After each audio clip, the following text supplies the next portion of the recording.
In this video, we will talk about the numericals that will be taken from the PYQs of MAT course of tools and techniques and research methodologies.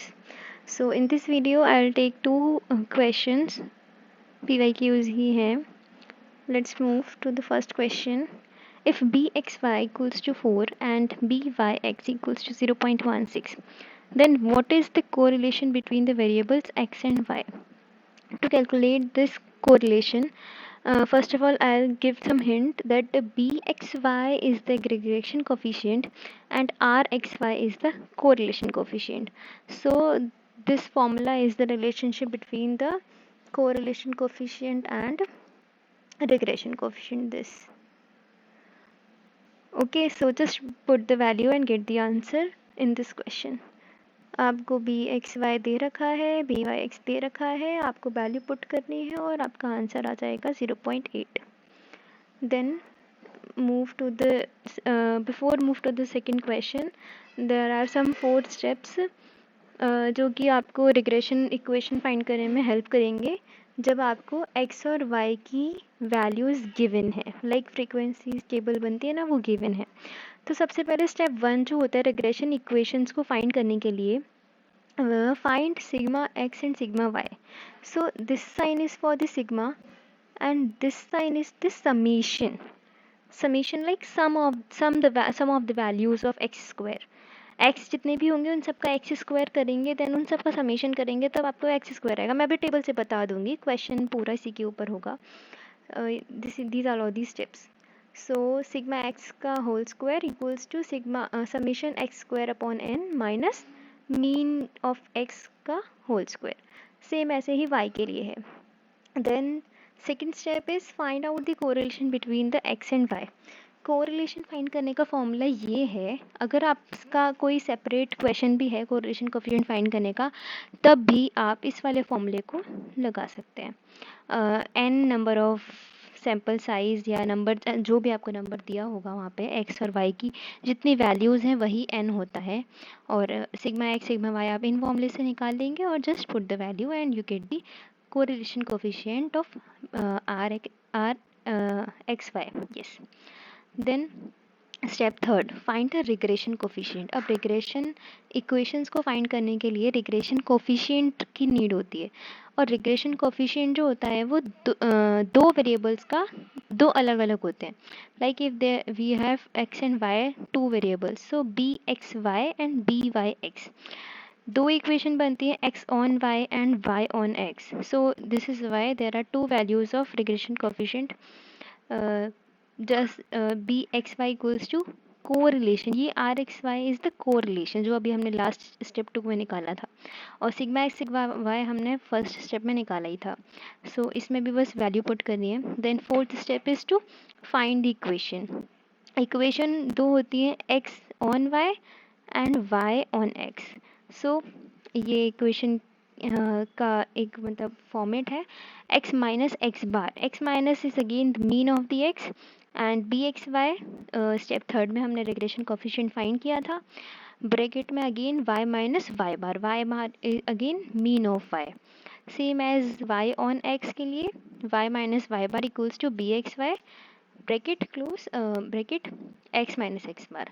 Now इसको example से अगर हम समझें तो ये question है, और question को आप पूरा पढ़ लीजिएगा, हमें बस वैल्यू से मतलब है. सो x की यहाँ पे वैल्यूज़ दी गई हैं, 5 है, 1 2 3 4 5. सो अगेन यहाँ पे जो n है that is equals to 5. Okay, for both the x and y variables.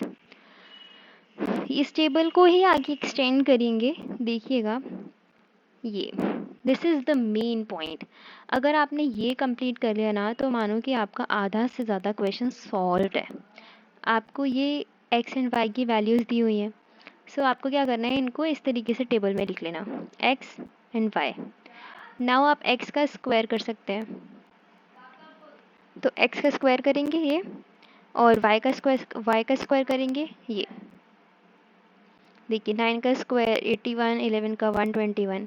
Then हमें फॉर्मूले में x और y के मल्टीप्लिकेशन की भी नीड है। जो जो हमें फॉर्मूले में नीड है हम वो सब यहाँ लिख लेंगे। सो x और y का मल्टीप्लाई कर देंगे दिस, तो 6 9 54 एंड दिस वैल्यू इज 54। ठीक है, अब क्या कि 5 तक तो यहाँ पे ये वैल्यू है, यहाँ पे हम क्या करेंगे, इनका टोटल कर लेंगे, that is summation.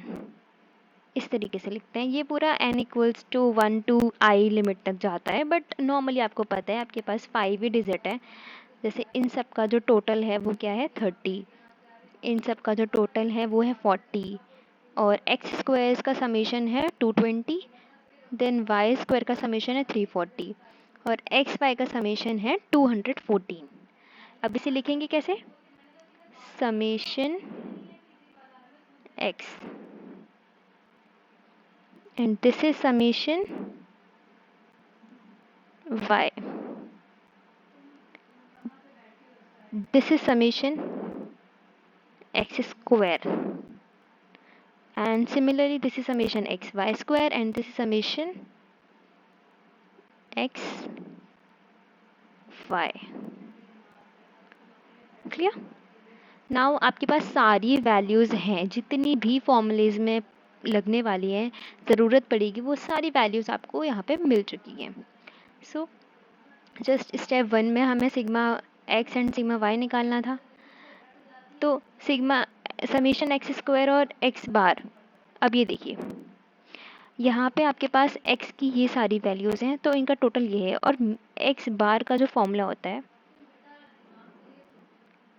That is equals to summation of x upon n। Average का यही तो फॉर्मूला आपने सुना होगा हमेशा, sum of observation upon total number of observations.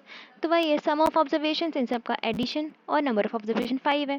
सो जब इसको हम कैलकुलेट करेंगे 30 अपॉन 5 दैट मीन्स 6, तो x बार जो आपका आएगा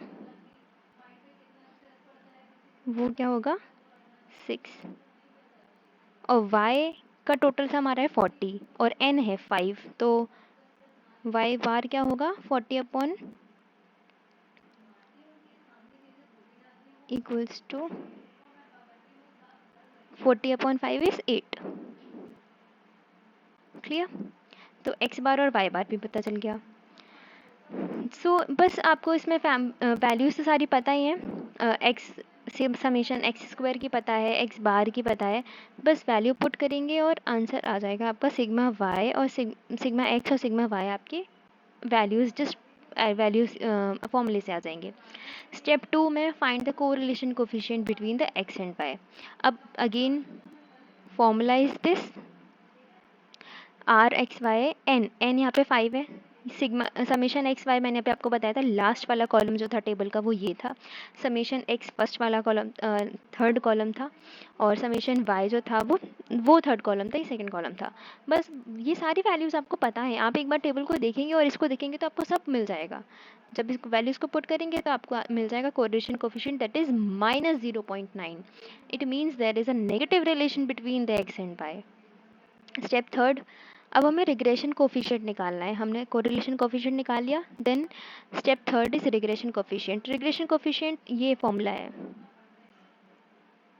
और बी वाई एक्स का ये रहा, आर एक्स वाई हमने निकाला ही था थर्ड स्टेप सेकंड स्टेप में, और ये निकाला था फर्स्ट स्टेप में। पुट द वैल्यू, अगेन आप वैल्यू पुट करेंगे, आंसर आ जाएगा।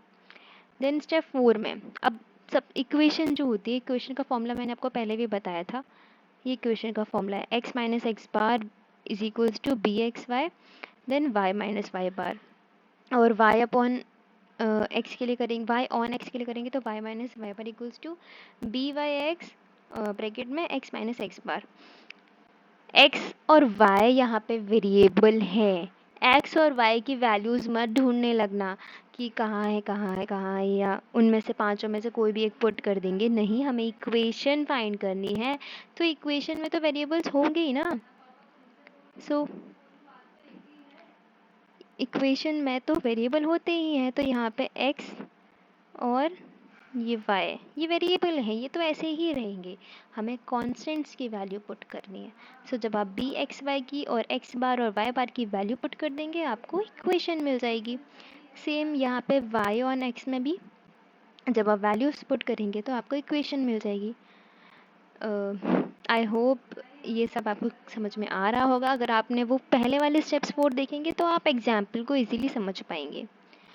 Thank you. एंड यस, ये एक मैंने क्वेश्चन डाल दिया था। So the range of multiple correlation is -1 to 1। ये स्टेटमेंट फॉल्स है क्योंकि -1 to 1 जो कोरिलेशन होता है वो होता है स्पीयरमैन्स रैंक कोरिलेशन। स्पीयरमैन्स रैंक कोरिलेशन की वैल्यू -1 to 1 लाई करती है। बाकी जो मल्टीपल कोरिलेशन है इसकी वैल्यूज़ कुछ भी हो सकती है। लाइक इसे डिनोट भी आर से करते हैं। नॉर्मल जो स्पीयरमैन कोरिलेशन होता है उसको हम स्मॉल आर से करते हैं, इस तरीके से एक्स वाई लिख के यहाँ पे।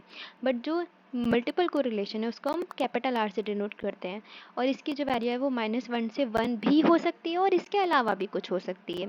और ये भी क्या मल्टीपल कोरिलेशन से जस्ट आपको रिलेशनशिप ही बता रहा है एक वेरिएबल से, या मतलब जैसे डिपेंडेंट वेरिएबल तो एक ही होगा, इंडिपेंडेंट वेरिएबल आपके मल्टीपल हो सकते हैं, तो उन्हीं के बीच में ये डिफरेंस रिलेशनशिप बताता है। सो it is not restricted to only these three values like -1 0 1 जो मैंने आपको बताया था लास्ट वीडियोस में भी कि -1 is strictly negative, 0 is no relation and 1 is strictly positive relation. तो जो मल्टीपल कोरिलेशन होता है उसकी जो वैल्यू होती है वो इन 3 वैल्यूज़ पर रिस्ट्रिक्टेड नहीं होती है, ये भी हो सकती है और इनके अलावा भी कुछ और हो सकती है। Okay, so yes, thank you.